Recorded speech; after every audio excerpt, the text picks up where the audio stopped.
All అందరికీ good morning. Welcome back to our channel lifestyle blogs of MGM.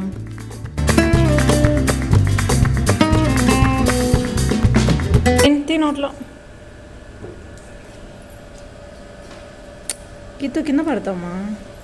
ఇక మీదటి నుంచి నేను కొంచెం రెగ్యులర్గా వీడియోస్ అప్లోడ్ చేస్తాను. సో ఎవరైనా నా వ్లాగ్స్ ఇష్టపడే వాళ్ళు ఉంటే please stay tune to my channel. ఇప్పటిదాకా నేను వీడియోస్ రెగ్యులర్గా పెట్టకపోవడానికి రీజన్ ఏంటంటే, ఒకటి స్టోరేజ్ ప్రాబ్లం, ఇప్పుడు దానికి సొల్యూషన్ దొరికింది. ఇంకొకటి కిడ్స్ పుట్టిన తర్వాత లైఫ్లో కొన్ని డేస్ స్టక్ అయిపోయినట్లు అనిపిస్తాయి అన్నమాట. ఒక రొటీన్ ఫాలో అవ్వడం అనేది చాలా కష్టము.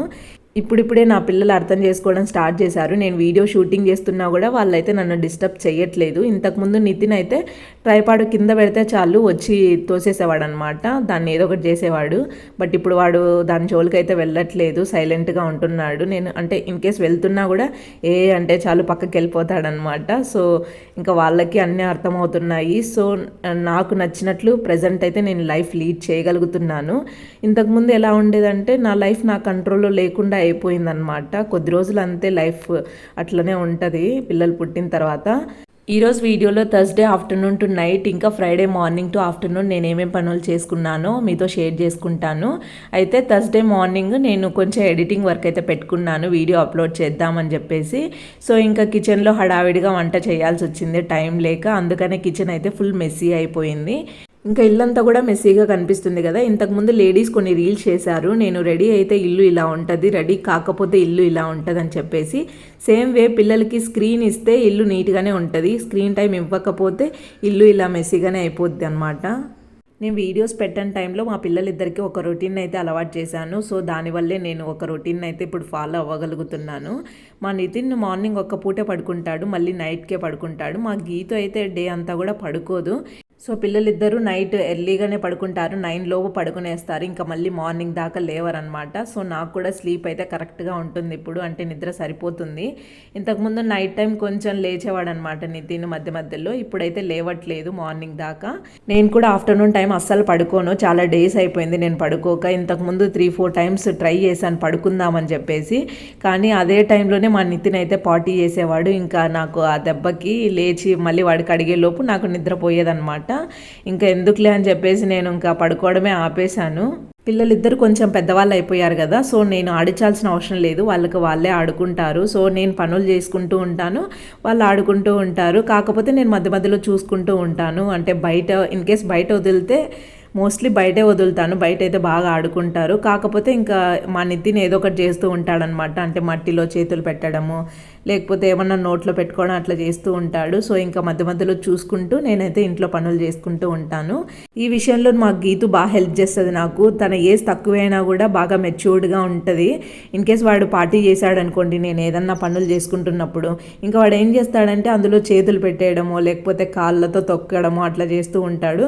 ఇంకా వాళ్ళకి ఇంకా తెలియదు కదా, సో అలా చేస్తాడనమాట. ఇంకా మా గీతు వెంటనే వచ్చి చెప్తుంది. సో దట్ నేను ఇంకా వెళ్ళి ఫాస్ట్గా కడిగేస్తాను. ఇంకా ప్రెజెంట్ నా ఆఫ్టర్నూన్ రొటీన్ ఎలా ఉంటుందంటే, ఈవినింగ్ 5 to 6 వరకు పిల్లలిద్దరిని ఫ్రీగా ఆడుకొనిస్తాను. వాళ్ళు ఆడుకుంటున్న టైంలో నేను గిన్నెలు వాష్ చేసుకొని ఇల్లంతా చిమ్మేసి మాపింగ్ అయితే చేస్తాను. వన్స్ నేను మాప్ చేసిన తర్వాత పిల్లలిద్దరిని ఇంకా బయటకైతే పంపించను. ఎందుకంటే వాళ్ళు బయట ఆడుకొని లోపలికి వచ్చారంటే బయట ఉన్న డస్ట్ అంతా కూడా కాళ్ళ అడుగులు అయితే లోపల పడతాయి. ఇంకా తుడిచినట్లు ఉండదు. ఇంకా తీసుకొని వచ్చి వాళ్ళిద్దరికి స్నానం అయితే చేపిస్తాను. ఇంకా నైట్ డిన్నర్ కూడా ఎర్లీగానే చేసేస్తాను. అంటే వాళ్ళు ఆఫ్టర్నూన్ ఇంకా పడుకోరు కదా, సో ఇంకా నైట్కి కొన్నిసార్లు అలసిపోయి ఉంటే వెంటనే నిద్రపోతారు. ఇంకా వాళ్ళు నిద్రపోవడానికి ముందే మనం డిన్నర్ ప్రిపేర్ చేసి పెట్టి ఉంటే బెటర్ కదా, అంటే తినేసి పడుకుంటారు. ఎప్పుడు పడుకున్నా ఇంకా ఇబ్బంది ఉండదు, మళ్ళీ లేవరు. ఇన్ కేస్ తినకుండా పడుకున్నారంటే మళ్ళీ మధ్యలో లేచే ఛాన్స్ ఉంటుంది కదా ఆకలికి. ఇంకా నైట్ తిన్న తర్వాత నితిన్ వాళ్ళ నాన్న దగ్గర అయితే పడుకుంటాడు, గీతు మాత్రం నా దగ్గరనే పడుకుంటుంది. చిన్నప్పటి నుంచి గీతుకి నా దగ్గర పడుకోవడం అంటేనే ఇష్టము, వాళ్ళ నాన్న దగ్గర అస్సలు పడుకునేది కాదు. అట్లీస్ట్ వీరినన్నా వాళ్ళ నాన్న దగ్గర అలవాటు చేద్దామని చెప్పేసి నేనైతే చిన్నగా వాళ్ళ నాన్న దగ్గర పడుకోబెట్టడం స్టార్ట్ చేశాను. చెప్పాలంటే వాడు నా దగ్గర కన్నా వాళ్ళ నాన్న దగ్గరే బాగా నిద్రపోతున్నాడు మార్నింగ్ దాకా లేవకుండా. ఇంకా అదే నాకు మంచిదైంది. ఇప్పుడు కొంచెం నేను ఫ్రీగా పడుకోగలుగుతున్నాను అనమాట. నైట్ పడుకునే ముందు మిల్లెట్ దోశ కోసం దోశ బ్యాటర్ అయితే రెడీ చేసుకున్నాను. అది నైట్ అంతా కూడా నేను బయట పెట్టాను. ఇప్పుడైతే ఫ్రిడ్జ్లో పెడుతున్నాను. మార్నింగ్ 4:30కి లేచాను నేను కరెక్ట్గా. నైట్ 9:45కి అయితే పడుకున్నాను. నైట్ అయితే గిన్నెలు ఏం వాష్ చేయలేదు, అవి అలానే ఫుడ్ పార్టికల్స్ తీసి పెట్టాను. ఇంకా మార్నింగ్ లేవగానే కొన్ని నీళ్ళు అయితే నాకు తాగడం అలవాటు కదా, సో నీళ్ళు అయితే కొంచెం వేడి చేసుకున్నాను. నాకు ల్యూక్ వామ్ వాటర్ అయితేనే తాగాలనిపిస్తుంది. గోరువెచ్చని నీళ్ళే మార్నింగ్ తాగలను. మామూలు వాటర్ కన్నా ఇవే కొంచెం ఎక్కువ క్వాంటిటీ అయితే తాగలను అనమాట. మార్నింగ్ ఎంటీ స్టమక్తో వాటర్ తీసుకోవడం అనేది చిన్న హ్యాబిట్ అయినా మన హెల్త్కి చాలా యూస్ఫుల్. ఎందుకంటే నైట్ అంతా మన బాడీ డీహైడ్రేషన్లో ఉంటుంది కదా, మన నీళ్లు తాగగానే హైడ్రేట్ అవుతుంది. ఇంకా మన బాడీలో ఉన్న టాక్సిన్స్ అన్ని యూరిన్ ఇంకా మోషన్ ద్వారా బయటికి వెళ్ళిపోతాయి. సో బాడీ రిఫ్రెష్ ఫీల్ అవుతుంది. సో ఈ హ్యాబిట్ని అయితే ఖచ్చితంగా అలవాటు చేసుకోండి, మీ హెల్త్కే చాలా మంచిది. నాకు ఎందుకో నైట్ అయితే గిన్నెలు కడగాలనిపించదు. మోస్ట్లీ మార్నింగ్సే కడుగుతూ ఉంటాను. అంటే నేను మార్నింగ్ త్వరగా లేస్తాను అనమాట. 4:35 ఆ టైంకి అయితే మ్యాక్సిమం లేస్తాను. ఇంకా ఎప్పుడో నైట్ లేట్ అయితే తప్ప లేవనమాట. సో ఇంకా మార్నింగ్ త్వరగా లేస్తాను కాబట్టి నైట్ అయ్యేసరికి నాకు ఫుల్ అలసిపోతాను. మేబీ దానివల్ల ఏమో అసలు కడగాలనిపించదు. ఇంకా పొద్దున్నే ఎన్ని గిన్నెలు ఉన్నా కడిగేస్తాను. నేనైతే ఏదన్నా మోటివేషనల్ వీడియోస్ కానీ నేను ఏదన్నా నేర్చుకోగలిగిన వీడియోస్ అయితే పెట్టుకొని ఆ పని అయితే చేస్తానన్నమాట. అసలు నాకు అంటే ఎవరు డిస్టర్బ్ చేసే వాళ్ళు ఉండరు కదా ఆ టైంలో. సో ఎంత పని ఉన్నా కూడా నాకు ఇంట్రెస్టింగ్గా చేసుకుంటాను. నేను పొద్దున్నే త్వరగా లేచానంటే ఆ డే అంతా కూడా నాకు చాలా ప్రొడక్టివ్గా అనిపిస్తుంది. అండ్ ఐ లైక్ మార్నింగ్స్ అనమాట. మార్నింగ్ రొటీన్స్ అంటే నాకు చాలా ఇష్టము. అందుకే నేను మోస్ట్లీ మార్నింగ్ రొటీన్స్ షూట్ చేయడానికి ఇష్టపడతాను. ఎందుకంటే ఇంకా ఆ టైంలో నన్ను ఎవరు డిస్టర్బ్ చేయరు కదా, నాకు నచ్చినట్లు నేను పీస్ఫుల్గా అయితే వీడియోస్ తీసుకోగలనని చెప్పేసి.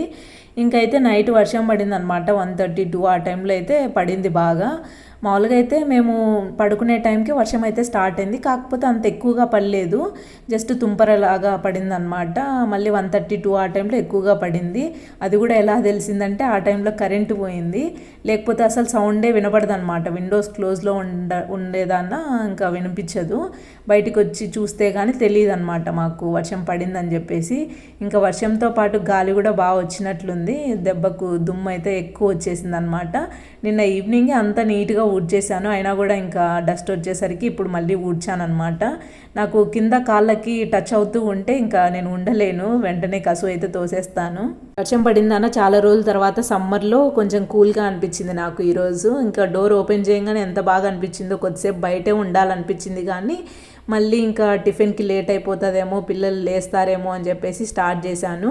ఇంకా ఈరోజు టిఫిన్కి అయితే నేను ఆల్రెడీ మిల్లెట్ దోశ కోసం బ్యాటర్ అయితే రెడీ చేసుకున్నాను కదా, ఇంకా దాంట్లోకి పల్లీ చట్నీ కోసం అని చెప్పేసి పల్లీలు అయితే వేయించుకుంటున్నాను. టైం అయితే ఎక్కువ ఏం అవ్వలేదు కానీ జస్ట్ 6:30 అయింది. పిల్లలు కూడా ఇంకా లేవలేదు. కాకపోతే వాళ్ళు ఎప్పుడు లేస్తారో మనకు తెలియదు కదా, సో ఇంకా వాళ్ళు లేవడానికి ముందే మనం రెడీగా అన్నీ పెట్టేసుకుంటే బెటర్ కదా. ఎందుకంటే మనలాగా వాళ్ళు ఆకలికి వెయిట్ చేయలేరు. వాళ్ళు ఎప్పుడు లేస్తే ఇంకా అప్పుడు వాళ్ళకి రెడీగా పెట్టాల్సిందే, లేకపోతే ఇంకా వాళ్ళని హ్యాండిల్ చేయడం కొంచెం కష్టంగా ఉంటుంది. వన్స్ పిల్లలు పుట్టిన తర్వాత మనకు హెల్త్ బాగున్నా బాగాలేకపోయినా, మనం ఎలాంటి సిచ్యువేషన్లో ఉన్నా, ఎంత టైర్డ్గా ఉన్నా, కొన్ని పనులు అయితే మనం అసలు ఎస్కేప్ అవ్వలేము. అందులో వాళ్ళకి టైంకి ఫుడ్ పెట్టడం ఒకటైతే, వాష్రూమ్కి వాళ్ళు ఎప్పుడు వెళ్ళినా కూడా మనము అంటే ఎలాంటి సిచ్యువేషన్లో ఉన్నా కూడా వెళ్ళి క్లీన్ చేయాల్సి వస్తుంది. ఇంకా వాళ్ళని టైంకి పడుకోబెట్టాలి, స్నానం చేయించాలి, ఇవన్నీ ఉంటాయి. నేను ఇప్పుడిప్పుడే రియలైజ్ అవుతున్నాను. నాదే కాదు, ఎవ్రీ మదర్ సిచ్యువేషన్ ఇలానే ఉంటుంది. ఇప్పుడైతే మీకు ఒక మంచి చట్నీ అయితే చూపిస్తాను. ఇది వచ్చేసి చింతతొక్కు పల్లి చట్నీ అనమాట. ఇది రైస్ లేకైనా బాగుంటుంది, ఉప్మా లేక బాగుంటుంది, దోశ లేక బాగుంటుంది, పులగం లేక బాగుంటుంది. చాలా వాటిల్లోకి టేస్ట్ అయితే చాలా బాగుంటుంది. నేను దీన్ని పెళ్ళికి ముందు ఎప్పుడు టేస్ట్ చేయలేదు, పెళ్ళి తర్వాతే తింటున్నాను. ఎందుకంటే మా సైడ్ ఎవరు చేయలేదన్నమాట ఇది. పెళ్ళైన తర్వాత ఇంకా మా ఆయన వాళ్ళ సిస్టర్, అంటే నాకు ఆడబిడ్డ అవుతుంది, మా ఆడబిడ్డ చేస్తారనమాట పిన్ని, బాగా పెడతారు. ఎవ్రీ ఇయర్ చింతకాయలు కాస్తున్న టైంలో అయితే ఇది పెడతారనుకుంటా. మాకైతే ఇప్పటిదాకా 2 times అయితే పంపించారు. టేస్ట్ అయితే నాకు చాలా ఇష్టం ఇది. మా ఆయనకి ఇంకా ఫేవరెట్ అనమాట. మా ఆయన చిన్నప్పటి నుంచి తింటూ ఉన్నారు, బట్ నేనైతే ఇప్పుడు పెళ్లి తర్వాతే తింటున్నాను. దీన్ని ఎలా చేస్తారో నాకు తెలియదు కానీ టేస్ట్ ప్రకారం అయితే పచ్చి చింతకాయలు, పచ్చిమిర్చి, ఉప్పు, పసుపు అయితే యాడ్ చేశారనుకుంటా. అది కవర్లో అయితే మీకు ఫస్ట్లో చూపించాను కదా. ఆ పేస్ట్ని మనము జస్ట్ పల్లీలు ఒక్కటే వేయించుకోవాలి. ఆ పల్లీల పొడిలో ఇది మనకు ఎంత కావాలనో, అంటే ఉప్పు కారం ఆల్రెడీ వేసింటారు కదా, ఆ టేస్ట్కి తగ్గట్టు మనం వాటర్ యాడ్ చేసుకొని మిక్సీకి వేసుకోవడమే. ఇంకా ఫైనల్గా ఆనియన్స్ ఒక్కటే యాడ్ చేసుకోవాలి. వేసుకోవాలి. ఆనియన్స్ వేయకపోతే కూడా అంత టేస్ట్ అనిపించదు. ఆనియన్స్ వేస్తే అక్కడక్కడ ఆనియన్స్ తగులుతూ టేస్ట్ అయితే బాగా అనిపిస్తుంది నాకు. ఇలాంటి చట్నీ మీరు ఎప్పుడైనా ట్రై చేస్తారా? చేస్తే ఆ టేస్ట్ మీకు ఎలా అనిపించిందో కమెంట్ సెక్షన్లో షేర్ చేయండి, సో దట్ నేను కూడా తెలుసుకుంటాను. ఇప్పుడైతే మిల్లెట్స్తో దోశ అయితే వేస్తున్నాను. నేను ఫర్ ద ఫస్ట్ టైం మిల్లెట్స్తో దోశ అయితే వేసాను అనమాట. ఇంతకుముందు జొన్నలతో వేసాను, కొర్రలతో వేసాను, అంటే విడివిడిగా వేసాను, కలిపి అయితే ఎప్పుడు వేయలేదు. ఈసారి 4 మిల్లెట్స్ తీసుకున్నాను. అవేంటంటే కొర్రలు, జొన్నలు, అరికెలు, ఇంకా సజ్జలు అనమాట. 1 గ్లాస్ మినపప్పుకి అన్నీ హాఫ్ గ్లాస్ అయితే వేసాను.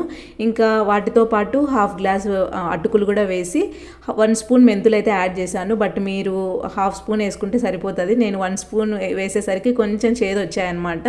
చేదు వచ్చాయి కానీ ఆ చట్నీ లేకైతే సరిపోయింది, కానీ విడిగా తింటే కొంచెం చేదు అనిపిస్తున్నాయి.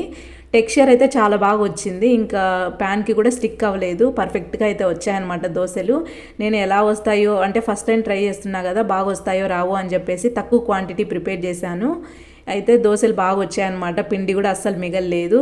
ఇంకొకటి మా అక్క వాళ్ళైతే వచ్చారు మార్నింగ్, అంటే మా అక్క కొడుకుని స్కేటింగ్ క్లాస్కి తీసుకెళ్తుంది కదా, ఈరోజు క్లాస్ లేదని, అంటే నైట్ వర్షం పడింది కదా, సో దట్ క్లాస్ అయితే లేదని చెప్పేసి ఇంకా వస్తూ మా ఇంటికి అయితే వచ్చింది. మా లక్కీ అయితే దోశలు అంటే వాడు ఏది తినాడనమాట, టిఫిన్స్ కానీ పెద్దగా వాడికి క్రేవింగ్స్ ఉంటాయో ఉండవో అర్థమే కాదు, అసలు ఏం అడిగినా కూడా తినను అంటాడు. బట్ ఈరోజు దోశలు కాబట్టి, దోశలు అంటే తనకిష్టము, తనకిష్టమైందంటే బాగా తింటాడు, తనకిష్టం లేదంటే ఎంత ఆకలి ఉన్నా కూడా తిన్నాడు అనమాట. ఈరోజైతే తనైతే బాగా తిన్నాడు దోశలు. నేనైతే చాలా హ్యాపీ. అంటే ఎప్పుడు తినని వాళ్ళు తింటే ఆ హ్యాపీనెస్ అలానే ఉంటుంది. వాడు ఎప్పుడు తిన్నాడు అనమాట, ఏది అడిగినా కూడా వద్దు అంటాడు. వాడికి ఆకలి లేదేమో అనుకుంటాను కానీ బట్ ఈరోజు తెలిసింది వాడికి ఆకలి ఉంది, కాకపోతే వాడికి నచ్చింది అయితేనే తింటాడు, నచ్చకపోతే మనం ఎంత ఫోర్స్ చేసినా కూడా అస్సలు యాక్సెప్ట్ చేయడు అనమాట.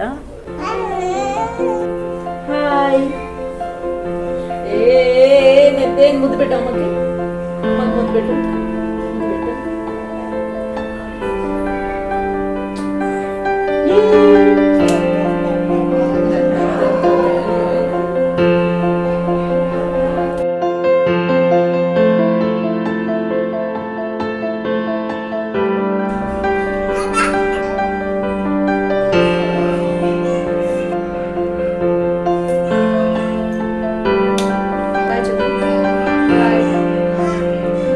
ఫైనల్లీ అందరైతే తినేసారు. ఇంకెప్పుడు నేను తింటున్నాను. దోశ టెక్స్చర్ చూసారు కదా ఎలా వచ్చిందో. నాకు వేడిగా అప్పుడే పెనం మీద నుంచి తీసిన దోశ తినడం అంటే చాలా ఇష్టం, కానీ ఎప్పుడన్నా మా ఆయన్ని అడిగితే వేస్తారు, అంటే తనకి ఆఫీస్ టైం అవ్వకపోతే వేస్తారు. ఇంకా టైం అవుతుందంటే ఇంకా నేను కూడా అడగను అనమాట వేయమని చెప్పేసి. ఇంకా లాస్ట్ది కొంచెం క్రిస్పీగా అయితే కాల్చుకుంటాను, అంటే లో ఫ్లేమ్ పెట్టి ఇంకా క్రిస్పీగా అయ్యేంత వరకు కాల్చుకొని తింటాను. నాకు క్రిస్పీగా ఉంటేనే ఇష్టం దోశ, సాఫ్ట్గా ఉంటే అసలు అంత అంటే ఎక్కువ తినలేను అనమాట. క్రిస్పీగా ఉంటే చాలా దోశలు తింటాను. ఎప్పుడైతే అక్క వాళ్ళ ఇంటికి వెళ్తున్నారు, ఈరోజు కూడా గీతు నేను వెళ్తాననేసి అడిగింది. ఇంతకుముందు నేను అడిగితే వెళ్ళననింది, కానీ వీళ్ళు స్టార్ట్ అయ్యే ముందు ఎందుకో వెళ్తాననేసి అడిగింది. ఇంకా సరేలే అని పంపిస్తున్నాను. యాక్చువల్గా నేను ఎవరింటికన్నా గీతుని పంపించడానికి మెయిన్ రీజన్ ఏంటంటే వాళ్ళు బాగా చూసుకుంటారో లేదో అది పక్కన పెడితే మా గీతు మీద నాకు నమ్మకం ఎక్కువ అనమాట. తను ఎవరిని ఇబ్బంది పెట్టదు, అర్థం చేసుకుంటుంది అని చెప్పేసి తన మీద నమ్మకంతోనే నేను పంపిస్తాను. పాపం ఇక్కడ మా నితిన్ వాళ్ళ నాన్న తీసుకెళ్తాడని ఆశగా వెయిట్ చేస్తున్నాడు, కానీ వాళ్ళ నాన్న ఇక్కడే దింపేస్తాడనే విషయం వాడికి తెలియదు, అందుకని సైలెంట్గా ఉన్నాడు. నేను ఇంకా వాడిని ఎత్తుకోగానే వాడైతే ఏడ్ చేశాడనమాట వెళ్ళాలని చెప్పేసి. వీడికి బయట తిరగడం అంటే చాలా ఇష్టం, ఇంట్లో అయితే అస్సలు ఉండడు, బయట అయితే చాలా బాగుంటాడు. ఈ వీడియో మీకు నచ్చినట్లయితే లైక్ చేయండి, అండ్ ఫర్ మోర్ వీడియోస్ ఛానల్ని సబ్స్క్రైబ్ చేసుకోండి. నెక్స్ట్ వీడియోలో గీతు వెళ్ళిన తర్వాత ఏమేం పనులు చేసుకున్నాను అన్నది షేర్ చేస్తాను. Thank you so much for watching this video.